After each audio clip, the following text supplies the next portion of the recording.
world, my name is Isabel and welcome to Technically, the home of all things tech, computer science, and navigating this crazy world of being a software engineer.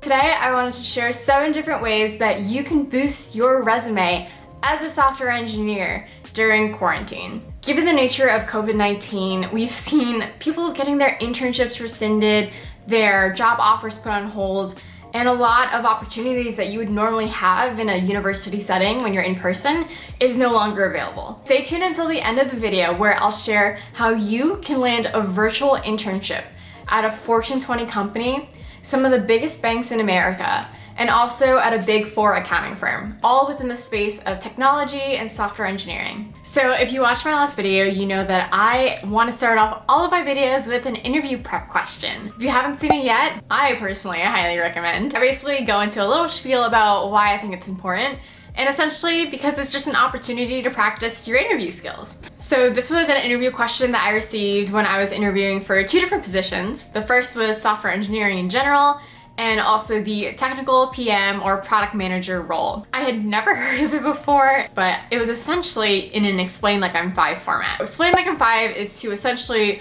break down something complex into something so simple that a 5-year-old could understand. To practice, today's interview question is, explain to me like I'm 5 what recursion is. If you think you have a solid answer or you think you know it, write it down in the comments below. I'd love to see your answers. And as per usual, stay until the end where I'll show you how I might answer this interview question again. I think one thing that we have to acknowledge is that there is kind of like this self-help like bubble where, oh, because it's quarantine and you're at home, like you need to be productive. And if that is what you want to do and if you have the energy for that, go ahead. But at the same time, don't feel pressured to spend this time to develop a new app or start your company, bake banana bread, and like learn how to make sourdough and all this. Everyone has been impacted at differing levels. We want to make sure that we're not all caught up in this hype where self-improvement is the goal of this quarantine. It's simply not. The main goal of this quarantine should be to stay safe and to stay healthy, both physically and mentally. And if going down the rabbit hole of self-improvement helps you in either or, then go for it. But if it's not, be productive in a way that's productive for you. So that's my little spiel on quarantine. Oh, I should focus on myself. I wanted to share 7 different ways that you can boost your resume during this time. If you're interested in working in finance, perhaps as a financial software engineer or as a quantitative analyst, I would say it's pretty important to have at least some knowledge of finance and economics, at least how things interact with each other and how technology has a role in those interactions. One, you could take like a finance class or like Econ 101.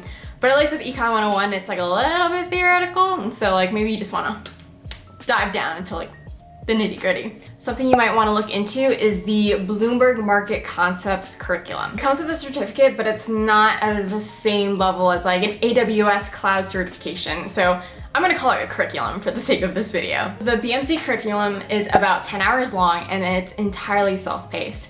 And during these different modules, you'll go through things like portfolio management, equities, fixed income, currencies, and just economic indicators in general, as well as an introduction to the Bloomberg terminal and the type of data that's available on there. So Bloomberg is known for financial data, and this is mostly through their infamous Bloomberg terminal. There's just so much knowledge and so much data that's available, and just having familiarity on how people use the terminal, I think is really valuable because you can see how data interacts with our day-to-day lives and to find different ways of how, for example, technology can be utilized in one sector or another, regardless if it's finance specifically. So normally the course for students is $149 by itself. However, if you have access to the Bloomberg terminal, the product itself, it's actually totally free. So the little hack to this is that a lot of universities actually have Bloomberg terminal accounts, but you won't find it within the computer science departments, usually. To get access to the Bloomberg terminal, you might actually have to go to the business school. Normally what would happen is that you would have to walk into the business school, go to this very specific computer, and log onto the terminal there. But because now that everything is remote, Bloomberg actually allows university students to virtually access the terminal. A lot of the times these accounts are tied to a specific faculty member. You can literally just email the professor, the faculty member, be like, hey, I'm at the school studying this, but I've heard about this opportunity through the Bloomberg terminal, and I really want to take advantage of it. Another option for another certification that's entirely free is Free Code Camp. Free Code Camp is an open source curriculum that teaches you hands-on all the skills that you need in all these different areas. I can't even remember them, so I'm gonna have to read them out. Okay. Responsive web design, JavaScript algorithms and data structures, front-end libraries, data visualizations, APIs and microservices, quality assurance, information security, scientific computing with Python, data analysis with Python, machine learning with Python, and general interview prep. So it is very thorough. The certification is actually pretty impressive as well because there's a lot of time and effort that takes into completing just one certification itself. Free Code Camp also has a blog, a YouTube channel, and the community itself is just so active that I think it's a great place, especially if you're learning how to code for the first time. If you look on meetup.com, there's actually Free Code Camp study groups, normally based around a metropolitan city. And so you can actually work through these different problems with people who are also learning the same exact thing as you. Another free certification that you can get online is the Hubspot Inbound Marketing Certification. Even though this certification is specifically focused more towards online marketers, they talk about a lot of different topics that I think would be important for a software engineer to at least know a little bit about. For example, SEO, which is search engine optimization, and analytics. Analytics is important because we want to know who our users are, what they do when they hit our site, what's working, what's not, and what can we improve on. And it requires you to kind of step out of this little bubble of, I'm a software engineer, I need to learn all these different languages, just because you want to make sure that you're well-rounded and that you understand how engineering is as a whole, but also how it connects to all these different departments like marketing, UX, and product. Yeah, so I think analytics is important. Another opportunity where you can boost your resume during quarantine is actually by volunteering. There are a lot of groups that have now switched to virtual events that really need volunteers to help lead programs or to mentor students. During quarantine, I actually started volunteering with the Girl Scouts in my area. I've been helping to organize and lead events for girls to earn their badges in things such as coding and cybersecurity and thinking like a programmer. Another way you can volunteer is to build a website for a community that you're already a part of. For example, if you're in a sorority or a team sport or a cultural group on campus, why not offer to build them a new website? If you really want to learn React and you're tired of doing to-do apps or creating like checklists and stuff like that, why not build a website from scratch?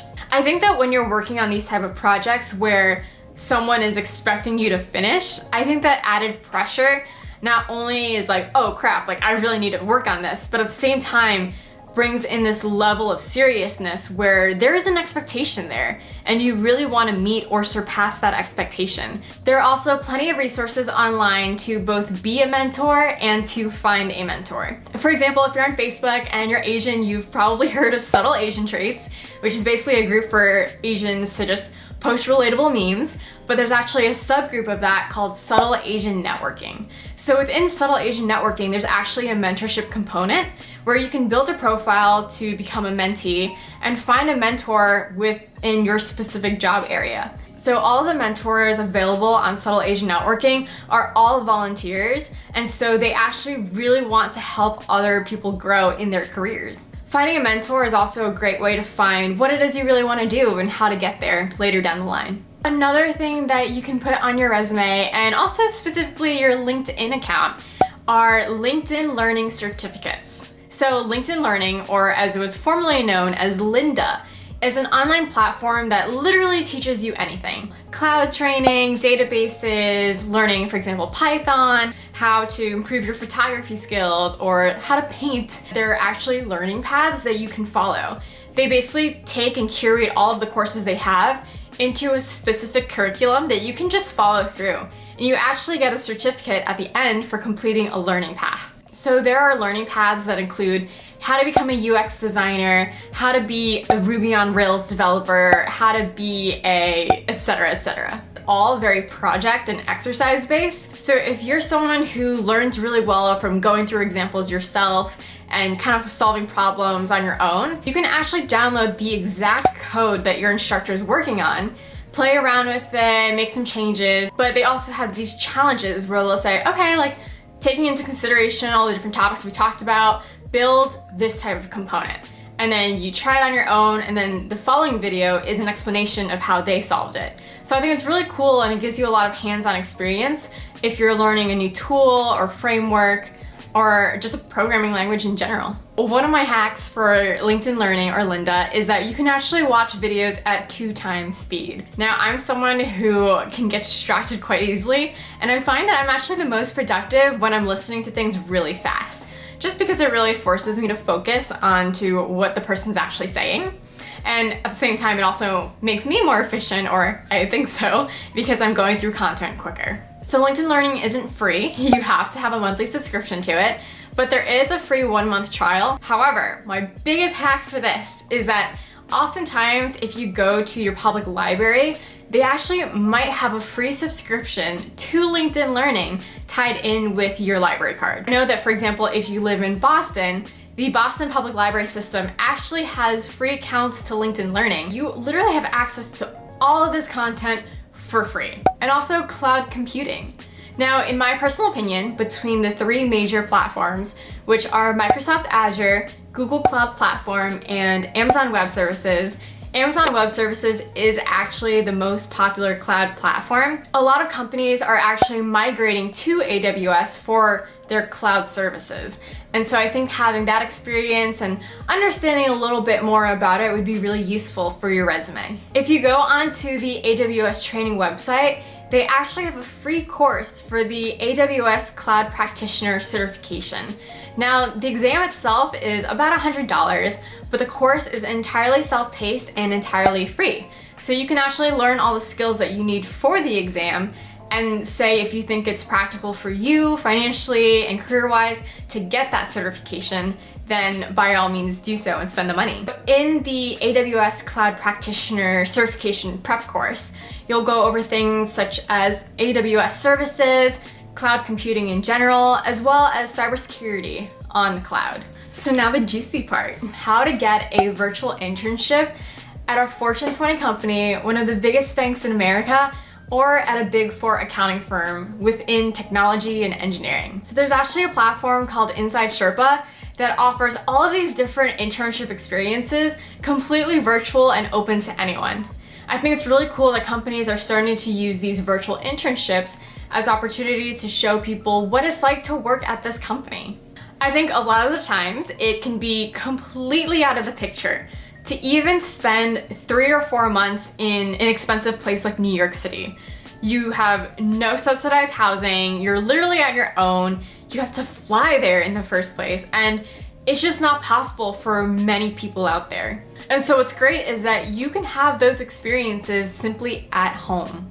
So what's cool about these virtual internships, similar to the Bloomberg Market Concepts curriculum, is that they're all self-paced and broken into modules. What's great is that you can literally work on these at your own pace whenever you have the time or energy to. You're simply just learning more about the type of work that they do at this company, what type of things they expect, as well as the type of problems that they're solving day to day. They'll give you a prompt, you'll try to figure it out on your own, and then they'll show you what an actual person who's currently working there would do in the same exact scenario. So the issue is that a lot of internships are more so geared towards rising seniors or rising juniors in college, and so sometimes you won't even be eligible for those programs if you're a freshman or sophomore or even a high schooler. But what's cool about this is that there really isn't any age limit. You can even be post-grad or transitioning in your career and still have these internship experiences. So one of the internship opportunities on there is actually an engineering internship at Goldman Sachs. So this experience itself is more so on cybersecurity and cryptography, and I believe it focuses on password protection and databases. If you're more into data analytics, there is also an internship for that. The data analytics program at Quantium focuses on data collection, data analysis, but also on a lot of soft skills. For example, presentations and public speaking. There's also a software engineering internship from JP Chase. This internship experience focuses also a little bit on data analytics, but also working with a trading platform and creating a front end. This is very specific to JP Chase, and I can't say the same about the other virtual internship experiences. However, once you finish the internship experience, you actually get a certificate of completion, and you can totally put that on your resume and on your LinkedIn profile. But also when and if you apply to a full-time software engineering position or a software engineering internship at JP Chase, your application will actually be placed in a priority simply because you completed the virtual internship experience. Besides those examples, there are also plenty of other experiences in software engineering, in product management, in tech consulting, cybersecurity, at companies like KPMG, GE, ANZ, Deloitte, Accenture. There are specific rules, however, on how you can include these experiences on your resume. I believe some of them, for example, require that you explicitly state it's the virtual experience program, just so that people have a clear understanding of what's going on. What I love about these internship experiences as well is that they're so varied. You have data analytics, you have cybersecurity, tech consulting, product management, software engineering, literally so many different areas of tech. And what's cool about that is that if you don't like one, you don't have to finish it. You can literally move to a different internship experience and see if that's more fitting to what you want to do. But they even have internships on all these other areas outside of tech. For example, in law, in finance, in VCs, there's literally so many different experiences available on here. You can literally just explore them all and see what you prefer. I think because the fact that these are all self-paced and they might actually help your application down the line, I think these are great opportunities to take advantage of, especially because they're literally free. All right. Interview question time. The interview question of the day was, explain to me like I'm 5 what recursion is. So what's important to remember about these type of questions is that you're trying to translate all this technical jargon that's like, ugh, into something that's understandable for someone who isn't technical or who has never learned this before. What you want to do is sift through all of these different experiences you've had of implementing it this way or testing it like that. You really just want to focus on the core functionality of whatever they're asking about. So in the case of recursion, you want to boil it down into why do you use recursion?